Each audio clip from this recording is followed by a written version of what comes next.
لله وكفى والصلاة والسلام على من لا نبي بعد أما بعد الحمد لله المتوحد بجلال ذاته وكمال صفاته المتقدس في نعوت الجبروت عن شوائب النقص وسماته والصلاة على نبيه المحمد المؤيد بساطع حججه وواضح بيناته وعلى آله وأصحابه هداة الطريق الحق وحماته.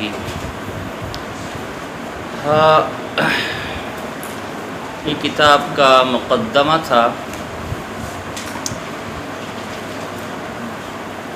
پہلی بات تو یہ ہے کہ یہ جو مقدمہ ہے یہ ہمارا براءۃ الاستحلال پر مشتمل ہے. براءۃ الاستحلال کہتے ہیں کہ شاعر یا مصنف اپنی کتاب یا اشعار کے شروع میں ایسے اشعار، ایسے الفاظ لے کر آئیں جو کتاب کے مقصد، کتاب کے عنوان اور کتاب کے مضامین کی طرف مشعر ہو. یعنی آپ کو پتہ چل جائے کہ کتاب کا عنوان کیا ہے، کتاب میں مواد کیا ہے. تو انہوں نے بھی مقدمے کے اندر یہی کچھ کیا کہ علم کلام کی 3 اہم مباحث ہے. ایک اللہ کی ذات و صفات، تو وہ الحمدللہ المتوحدی بذات الآخری. نمبر 2 نبوت سے متعلق جو چیزیں، والصلاۃ علی نبیہ محمد. اور نمبر 3 امامت کا مسئلہ، عدالت صحابہ اور امامت کا مسئلہ، وہ وعلی آلہ و اصحابہ یہاں سے واضح ہوا. ماشاءاللہ بھائی آپ کی سروس تو بہت تیز ہو گئی.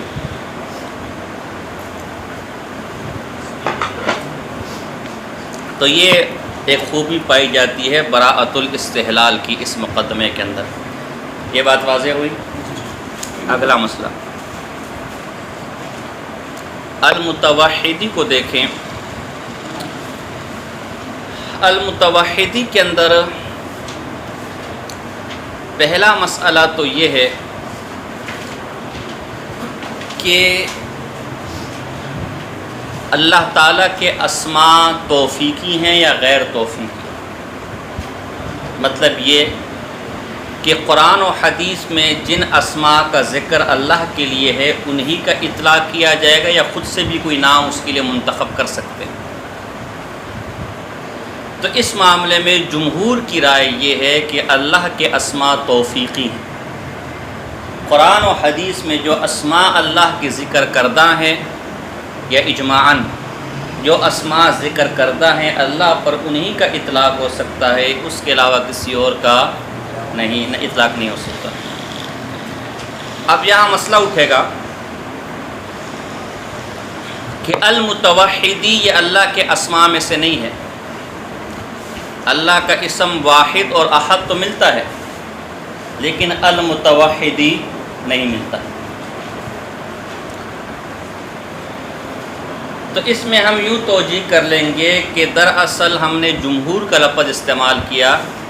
اس کا مطلب ہے کہ بعض لوگ ایسے بھی ہیں جو اللہ پر اللہ کے اسماء کو غیر توفیقی مانتے. توفیقی یعنی ہر وہ چیز جو اللہ کی شان کے لائق ہو اور اس میں کوئی نقص اور عیب بھی نہ ہو اس کا اللہ کا اسم بھی بنایا جا سکتا ہے. ان میں سے سر فہرست امام ابو بکر باقلانی رحمہ اللہ ہے.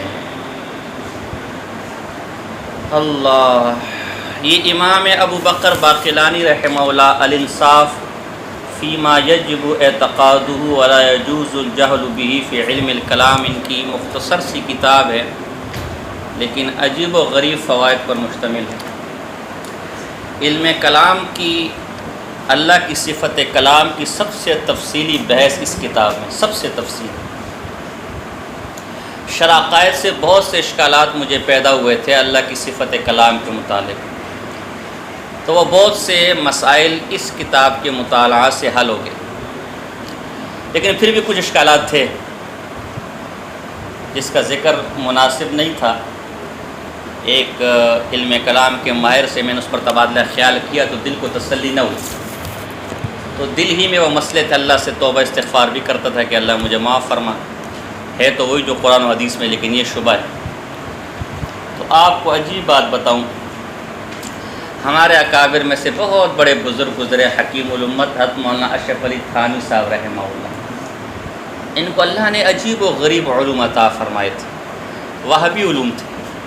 خود کہتے ہیں کہ میں نے زمانہ طالب علمی میں کوئی زیادہ مطالعہ نہیں کیا، لیکن آپ ان کی کتابیں دیکھتے تو آپ کو اندازہ ہوگا کہ اللہ کی طرف سے کرتے کوئی بڑی اللہ بعض اولیاء اللہ کو، امام عبدالوہاب شعرانی رحمہ اللہ ایک بزرگ گزرے، یہ جو خضر علیہ السلام اور موسیٰ علیہ السلام کی ملاقات ہوئی تھی، اس سے انہوں نے 3000 مسائل کے استنباط کیے کتنے؟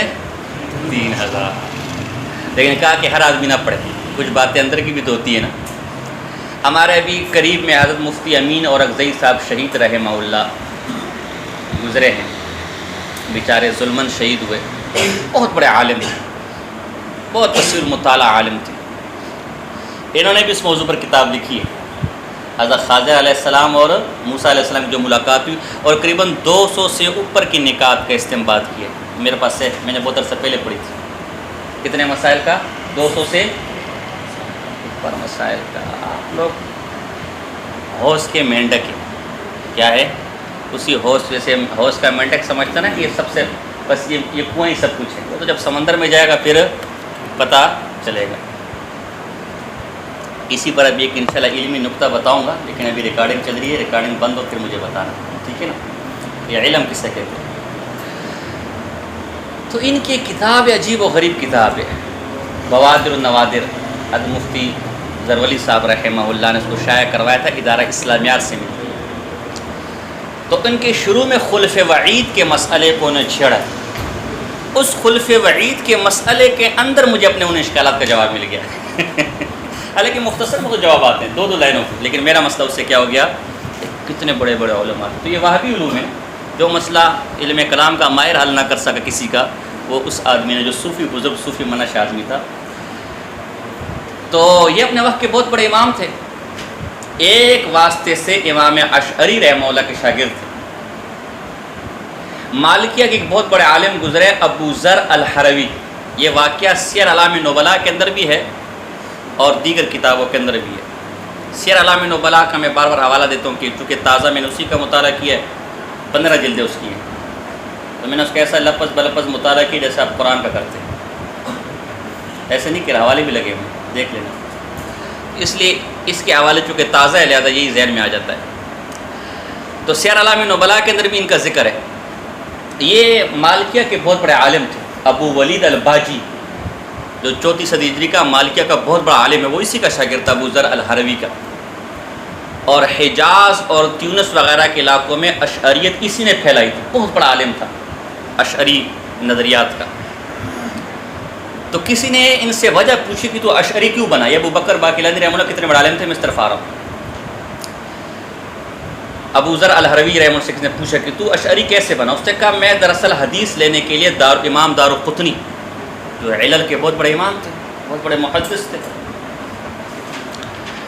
تو ان کے پاس بغداد گئے ان سے علم حاصل کرنے کے لیے، جن کو امام دارقطنی کا مقام معلوم ہے نا علم کا، وہ میری اس بات کو سمجھ سکے۔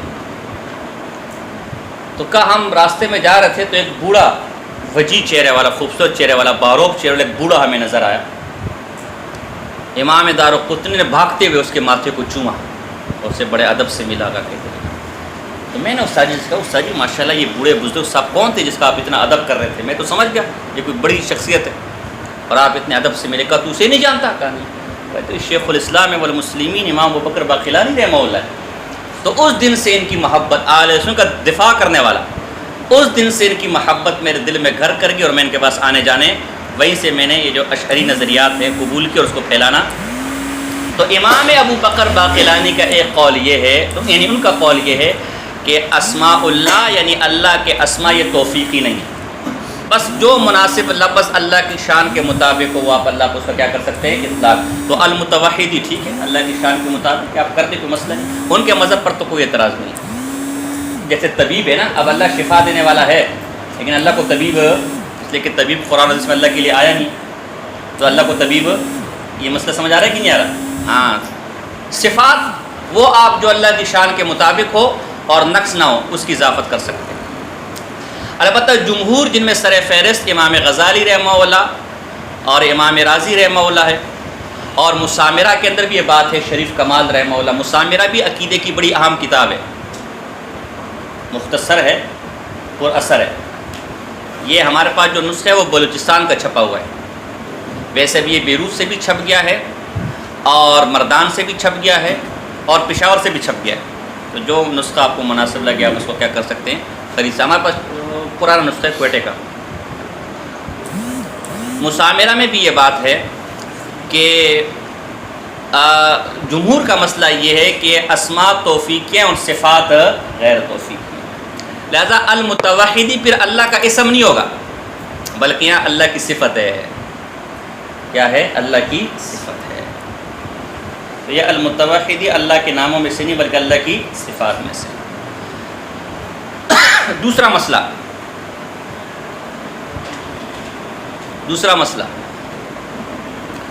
المتوحدی، یہ باب تفاعل سے ہے۔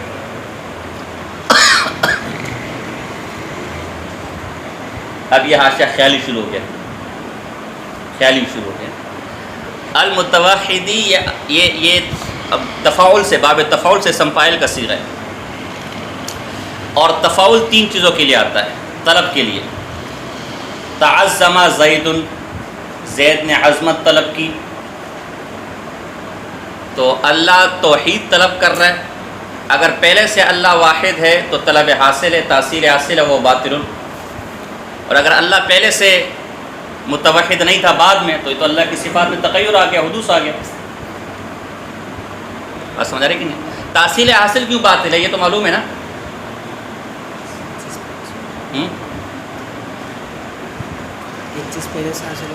ہاں، اجتماعی نقیضین ہے نا، ایک چیز پہلے سے آپ کو حاصل ہے، اب آپ اس کو حاصل کر سکتے ہیں، پہلے سے حاصل ہے تو یہ تحصیل حاصل ہے۔ تو اجتماعی نقیضین، اور اجتماعی نقیضین کیا ہے؟ محال ہے۔ دو چیزیں دنیا میں محال ہے، منتقیوں کیا؟ ایک اجتماعی نقیضین، دوسرا ارتفاعی نقیضین۔ اور حجت الاسلام فی الیوسف المتکلم امام قاسم نانوتوی رحمہ اللہ کے نزدیک صرف ارتفاعی نقیضین محال ہے، اجتماعی نقیضین بھی محال نہیں۔ اب یہ جان نہ اس خبر دی، آپ اس طرف نہیں جاتے، آؤ جان نہ، یہ مسئلہ تھا، جان لے صوبہ دا۔ تو دوسرا، یا تکلف کلفت کا معنی، تحلما، فلاں نے بردباری حاصل، تو بردباری حاصل کرنے کے لیے تھوڑا تکلف کرنا پڑتا ہے، محنت کرنی پڑتی ہے۔ تو اللہ کی صفات میں تو تکلفات معاذ اللہ کہ اللہ کی صفت کو حاصل کرنے کے تکلف۔ یا تیسرا، سیرورت کے معنی میں، یعنی انتقال من الموضع الی الموضع، اور اللہ کی صفات انتقال سے کیا ہے؟ پاک ہے۔ تو یہ پھر کیسے المتوحدی کی اضافت کر دی؟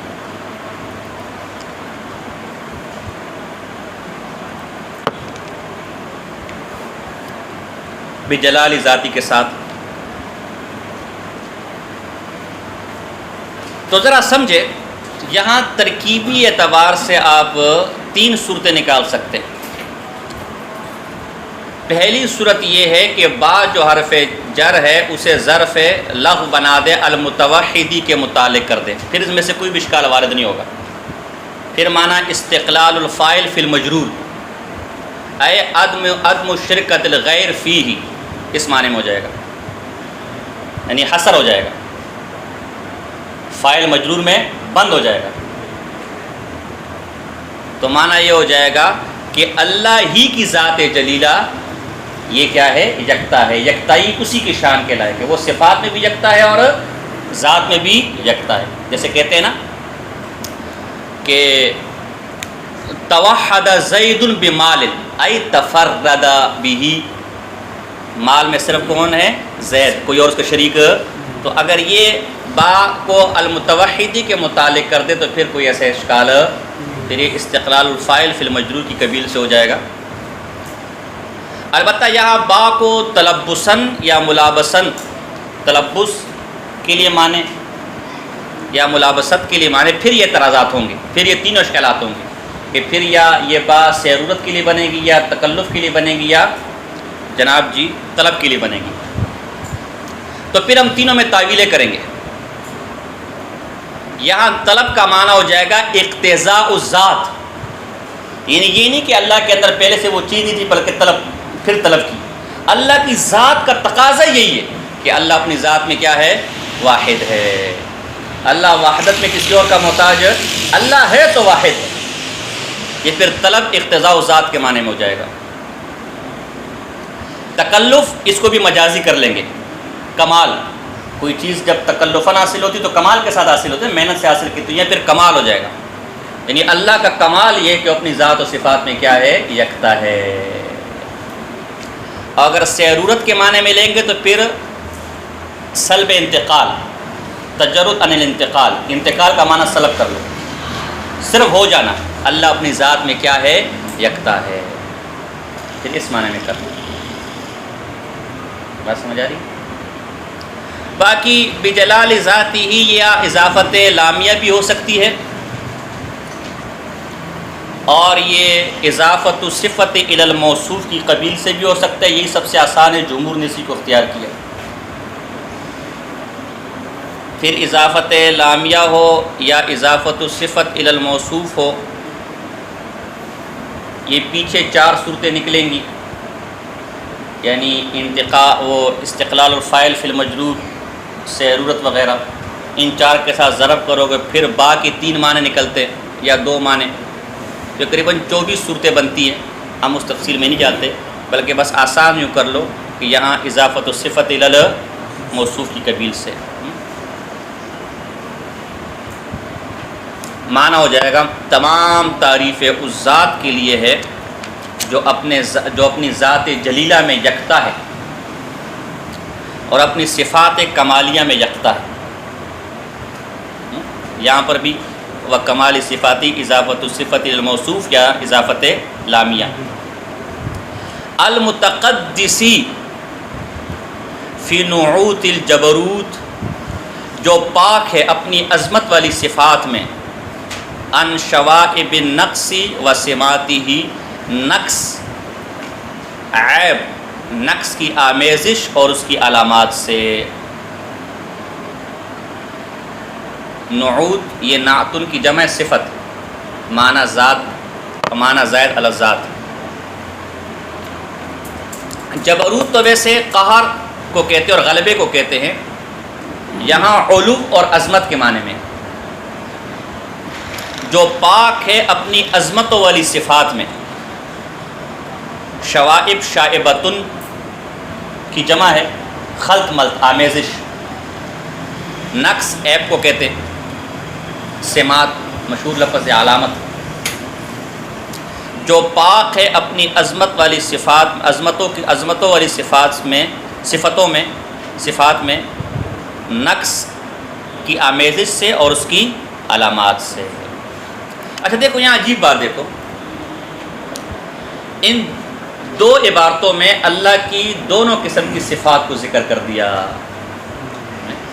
المتوحد بجلال ذاتہ و کمال صفاتہ، یہ صفات ثبوتیہ، اللہ کی 2 قسم کی صفات ہے، صفات ثبوتیہ، صفات سلبیہ۔ المتقدسی فی نعوت الجبروت، یہ صفات سلبیہ ہے۔ صفات ثبوتیہ جن کی نسبت اللہ کی طرف جائز ہے، اور صفات سلبیہ جس کی نسبت اللہ کی طرف جائز ہے۔ اللہ جسم نہیں ہے، اللہ جور نہیں ہے، اللہ عرض نہیں، آگے آ جائے گا۔ پھر صفات ذاتیہ 2 قسم کی ہے، صفات ثبوتیہ 2 قسم کی ہے، ایک ذاتیہ اور ایک فعلیہ۔ ذاتیہ وہ جس کی ضد کے ساتھ اللہ متصف نہ ہو سکے، اور یہ عند الاشاعرہ 7 ہے اور عند الماتریدیہ 8۔ ماشاءاللہ، علم، قدرت، ارادہ، سماع، بصر، کلام اور تکوین، یہ اشاعرہ نے تکوین نہیں، ماشاءاللہ۔ اور صفات فعلیہ تو جو اللہ کی شان کے مطابق ہو تو کئی۔ ایک اور تقسیم بھی ہے، یہ تقسیم شیخ الہند مولانا محمود حسن دیوبندی رحمہ اللہ نے الجہد المقل کتاب میں کی ہے، اس کے مقدمہ میں۔ یہ بھی مردان سے چھپا ہے اور الجہد المقل کے نام سے چھپا ہے۔ میرے خیال میں سے یہ نام مناسب نہیں ہے، حدیث کے موافق الجہد المقل اس کا نام ہونا چاہیے۔ اور عجیب بات ہے کہ شیخ الہند مولانا محمود حسن دیوبندی رحمہ اللہ نے لکھا ہے کہ یہ 3 صفات تو ہم نے سلم کے سبق میں پڑھی اور پڑھائی ہیں، لیکن مجھے کہیں ملی نہیں۔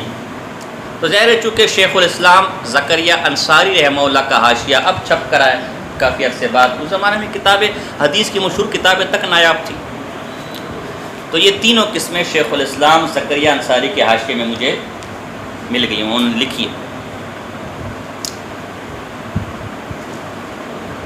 حقیقیہ ذاتیہ،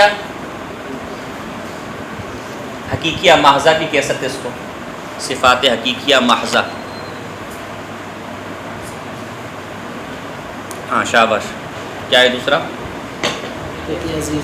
اور دوسری ذی اضافہ محضہ، جزاک اللہ شاباش۔ تو ایک تقسیم ہمارے یہاں عرف میں ویسے یہ تقسیم نہیں ہے، چنانچہ حضرت مولانا الیاس گمن صاحب دامت برکاتہم عالیہ کے جو نوٹس ہیں صفات کے متعلق، صفات متشابہات کے متعلق، یا جو آپ کی علم الکلام کی شروع وغیرہ ہم نے دیکھی، تو اس میں وہی 2 قسمیں صفات ثبوتی اور صفات سلبیہ کے ثبوت، وہ عام طور پر اور بھی ایک اور قسم بھی نکل سکتی ہے، ایک اور اندر، لیکن بہرحال ہمیں کیا پڑی اتنی لمبی چوڑی مباحث میں جانے کی۔ عجیب بات ہے کہ ذرا اب ایک لفظ پر کئی باتیں ہو سکتی ہیں، لیکن میں مختصر نعوت جمع ہے اور شوائب بھی جمع ہے۔ کیا قاعدہ نکلا؟ مقابلۃ الجمع بالجمع،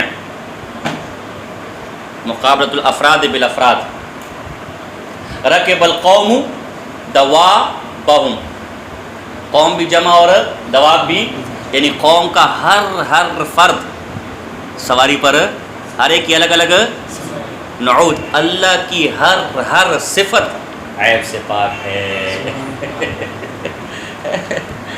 ہنستا ہے۔ دیکھو میں تمہیں کہتا نا اپنی درسی کتابوں پر توجہ دو، یہ سارے مسائل اس کے اندر ہے، لیکن تم مانتے ہی نہیں۔ تمہیں تقریروں بھی پڑھی ہوئی ہے، بزم شامزی پڑھی ہوئی ہے، بزم منظور مینگل پڑھی ہوئی ہے، بزم یوسف لدھیانی سے تمہاری جان چھوٹے کہ تم کو علمی کام کی طرف توجہ دو گے نا۔ بہرحال اس میں باتیں اور بھی ہیں، لیکن ہم اختصار سے کام لیتے ہیں۔ والصلاۃ علی نبیہ، کیونکہ کتاب بہت لمبی ہے، یہ تو ظاہر ہمارے اصولی مباحث نہیں ہیں، ہم نے تو پھر اصولی مباحث کے لیے وقت نہ ہو جائے۔ والصلاۃ علی نبیہ محمد، تو درود و سلام ہو، اس پر بھی الف لام عہد ذہنی ہے، بلکہ عہد خارجی بھی کر سکتے ہیں۔ مراد صلاۃ کا فرد کامل، جو سب سے اعلیٰ عرفہ درود و سلام ہو کس پر ہوں؟ نبی اکرم صلی اللہ علیہ وسلم پر۔ بعض لوگوں نے یہاں الف لام استغراق کر لیا،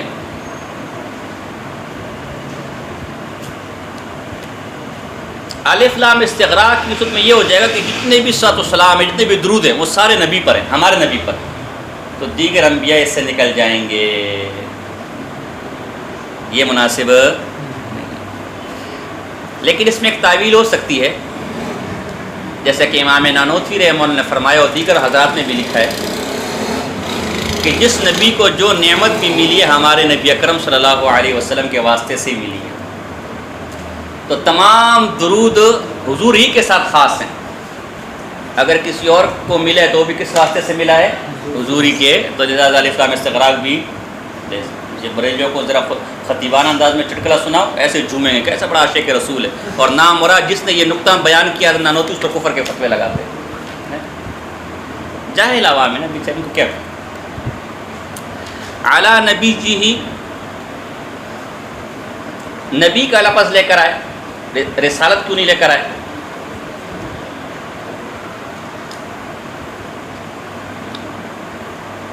تو اس کا جواب علماء نے یہ دیا ہے کہ چونکہ علم کلام کے اندر یہ مسئلہ نبوت کے نام سے مشہور ہے، رسالت کے نام سے، یعنی انبیاء سے متعلق جو امور ہوتے ہیں وہ نبوت کے عنوان سے مشہور ہے، تو اسی کی طرف کیا کر دیا؟ اشارہ کر دیا۔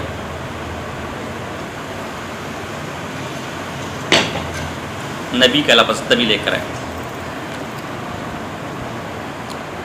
نبی جیسا کہ امام راغب اصفہانی رحمہ اللہ نے لکھا ہے یہ تو نبوت سے بھی ہو سکتا ہے، اے ارتفاع، بلندی. تو چونکہ نبی بھی ایک بلند مقام، عظمت والا مقام، اونچائی والا مقام رکھتے تھے، اسے کیا کہتے ہیں؟ نبی کہتے ہیں. اور ایک معنی نبأن، خبر دینے والا. تو نبی بھی چونکہ ظاہر ہے بہت سی غیب کی خبریں بتاتا ہے، قیامت کے احوال بتائے، جنت جہنم کے احوال بتائے، قبر کے احوال بتائے، ماضی کے احوال بتائے. تو یہ ساری غیب ہی ہے نا. تو اس اعتبار سے ہمارے بریلی بھائی کیا کہتے ہیں؟ نبی کا معنی بتاؤ، نبی کا معنی بتاؤ. بھائی کیا ہو گیا بھائی؟ غیب کی خبر دینے والوں کیا ہو گیا؟ بتا دیا. دیکھو نا حضور علم غیب کو، حضور کو علم غیب تھا. وہ اللہ کے بندے علم غیب الگ چیز ہے، غیب کی خبر دینا خوش ہوتے ہیں. وہ چوہے کو پھٹکری مل گئی، اس سے کہا میڈیکل سٹور کھول لیتے ہیں، میں تو بہت بڑا طبیب ہو گیا. ان کو کہیں حاضر ناظر کا لفظ نظر آ جائے، کہیں غیب کا لفظ نظر آ جائے، کہیں میلاد کا لفظ نظر آ جائے، کہیں بعض سیرت کی کتابوں کا نام میلاد ہے. دیکھو میلاد النبی ثابت ہو گیا. وہ اللہ کے بندے میلاد کا منکر کون کافر ہے؟ تم میں سے کوئی ایسا جس کو بولے حضور کی پیدائش نہیں ہوئی ہے؟ تو بس ان کو کہیں میلاد کا لفظ نظر آ گیا، حضور کا میلاد النبی ثابت ہو گیا. وہ ایک آدمی تھا، اس نے کبھی ٹرین دیکھی نہیں تھی، ندیدہ تھا. کبھی ٹرین اسٹیشن آ گیا، اس نے لوگوں سے پوچھا بابا ٹرین میں نے ٹکٹ لیا ہے ٹرین کا، ابھی ٹرین یہاں سے آئے گی، اسٹیشن پہ کھڑا ہو پلیٹ فارم پر، ایک کالا سا انجن ہوگا اور آگے سے دھواں نکل رہا ہوگا، بس وہی ٹرین ہے تو آپ اس پہ چڑھ جانا. اب دیکھا کوئی کلی ولی بیچارہ کالا کوئی حبشی آ رہا ہے اور سگریٹ پھونک رہا ہے آگے تھے. اس نے دیکھے کہ کالا بھی اور آگے سے دھواں بھی چھوڑ رہا ہے، جاتے اس کے اوپر چڑھ گیا. اس نے کہا کم بخت مارے یہ کیا کر رہا ہے؟ کہا میں نے پشاور کا ٹکٹ لیا ہے، سیدھا چل گیا. کہتے تھے سیدھا چل، باتیں نہیں کر زیادہ. یہی حال ان کا ہے. کہیں حاضر ناظر کا لفظ نظر آ گیا، کہیں میلاد کا لفظ نظر آ گیا، بس یہ ہمارا میلاد ثابت ہو گیا، حاضر ناظر فلاں سب کچھ ثابت ہو گیا. اللہ کو بندو، اللہ تمہیں ہدایت دے. تو نبی کا معنی اگر خبر دینا ہے، غیب کی خبر دینا، یہ ہمارا ایمان ہے. کوئی کافر تم میں سے ایسا بیٹھا ہوا ہے جو کہ نبی نے غیب کی خبر نہیں دی ہے؟ زور سے بولو. نہیں. سب مانتے ہیں نبی سینکڑوں غیب کی خبر دینے والے. ہمارا مسئلہ علم الغیب اور علم غیب کے بارے میں. اچھا عجیب بات یہ ہے، امام راغب اصفہانی رحمہ اللہ نے نبأن کی جگہ نبوتو کو افضل کہا ہے کہ اس میں نبی کی زیادہ شان ہے. یہ اس کو ذکر نہیں کرتے، اور جو کم درجے والا لفظ ہے نبأ اس کو ذکر کرتے ہیں. بہرحال اب یہ ہمارا موضوع نہیں ہے. اللہ اکبر کبیرہ. محمد، چونکہ حضور کے کئی نام ہیں. ان لی اسماء، میرے کئی نام ہیں. انا احمد و انا محمد و انا ماہی و انا عاقب و انا حاشر، کئی نام ہیں. سیرت کی کتابوں میں حضور علیہ السلام کے 1000 اسماء ذکر کیے ہیں. کتنے؟ 1000. زرقانی نے اپنی شرح کے اندر تفسیر کی سیرت کی 1000. پھر ایک بہت بڑے عالم گزرے ہندوستان میں، شیخ عبدالحق محدث دہلوی رحمہ اللہ. ان کی بڑی پیاری کتاب ہے سیرت پر، فضائل پر، مدارج النبوہ کے نام سے، فارسی میں، اردو ترجمہ بھی مل جاتا ہے. انہوں نے ان کا اختصار کیا اور الفابائی حروف تاجی کے اعتبار سے، زرقانی نے بھی اسی اعتبار ذکر کیے تھے. 600 ناموں کو اس کتاب میں کیا کیا ہے؟ ذکر کیا. اس میں با کے ذیل میں ایک نام حضور کا بشر بھی لکھا ہے. تو اگر حضور کو بشر کہنا گستاخی ہوتا تو حضور کا نام کبھی بشر ہوتا؟ میں آپ کو بھی آپ کا نام بڑا گندا ہے، آپ یہ خدا کو مان لیا، یہ تو میری توہین کر رہا ہے، میری بے عزتی کر رہا ہے.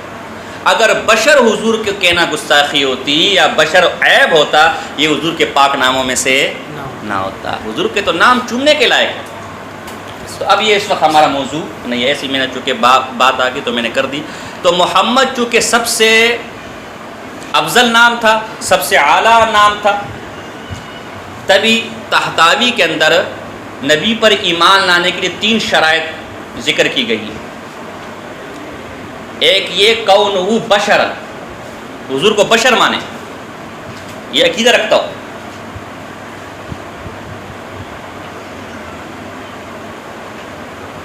ومعرفت اسمہ اذ لا تتم المعرفت الا بہ، اس طرح کی کوئی عبارت ہے. نمبر 2 حضور کا نام بھی جانتا ہوں، اس لیے کہ نام کے بغیر معرفت تام. یہ تحتاوی صفحہ نمبر 10 جو قدیمی کتب خانہ ہے.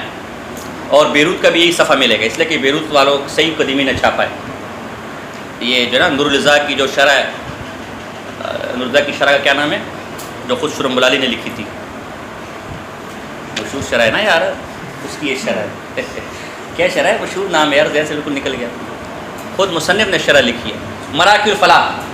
دیکھو مراکز تعدیث بن نعمت کے طور پہ کہہ دوں، یہ اولا میں ہم نے استاد سے سنا تھا اس کتاب کا نام، اور اولا میں خرید لی تھی، اولا میں اس پر تاریخ ابھی بھی لکھی ہوگی، اولا میں خرید لی تھی، تحتائی وغیرہ پھر ہم نے بعد میں خرید لی۔ اور تیسرا نام جانتا ہوں، اذ لا تتم المعرفۃ الا، جب تک نام نہیں جانتا، اب میں کہوں کہ جو فلاں کو بولا اور فلاں کا نام ہی پتا تو معرفت ہو سکتی ہے۔ اور تیسرے کہ حضور صلی اللہ علیہ وسلم کو آخری نبی مانتا ہوں، خاتم النبیین مانتا ہوں۔ تو چونکہ حضور کے ناموں میں سب سے جو واضح نام ہے وہ محمد ہے، لہذا اس کو یہاں کیا کیا، ذکر کیا۔ المؤید بھی ہو سکتا ہے، عام طور پر یہی پڑھا جاتا ہے، اور المؤید اسم فاعل کے ساتھ بھی ہو سکتا ہے، تائید کنندہ۔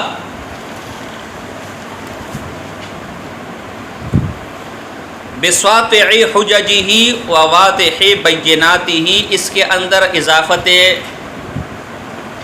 من بھی ہو سکتا ہے جس کو بیانیہ کہتے ہیں، اور وہی بات اضافت الصفت الی الموصوف بھی ہو سکتا ہے۔ اور حججی ہی کی یہ ہی ضمیر اللہ کی طرف بھی لوٹ سکتی ہے، لفظ اللہ کی طرف، اور حضور علیہ السلام کی طرف بھی لوٹ سکتی ہے۔ 4 صورتیں ترکیب اعتبار سے نکل سکتی ہیں اس کے اندر، وقت کا میں تفصیلات میں نہیں جاتے۔ جن کی تائید کی گئی ہے واضح حجتوں کے ساتھ، روشن حجتوں کے ساتھ اور واضح دلائل کے ساتھ۔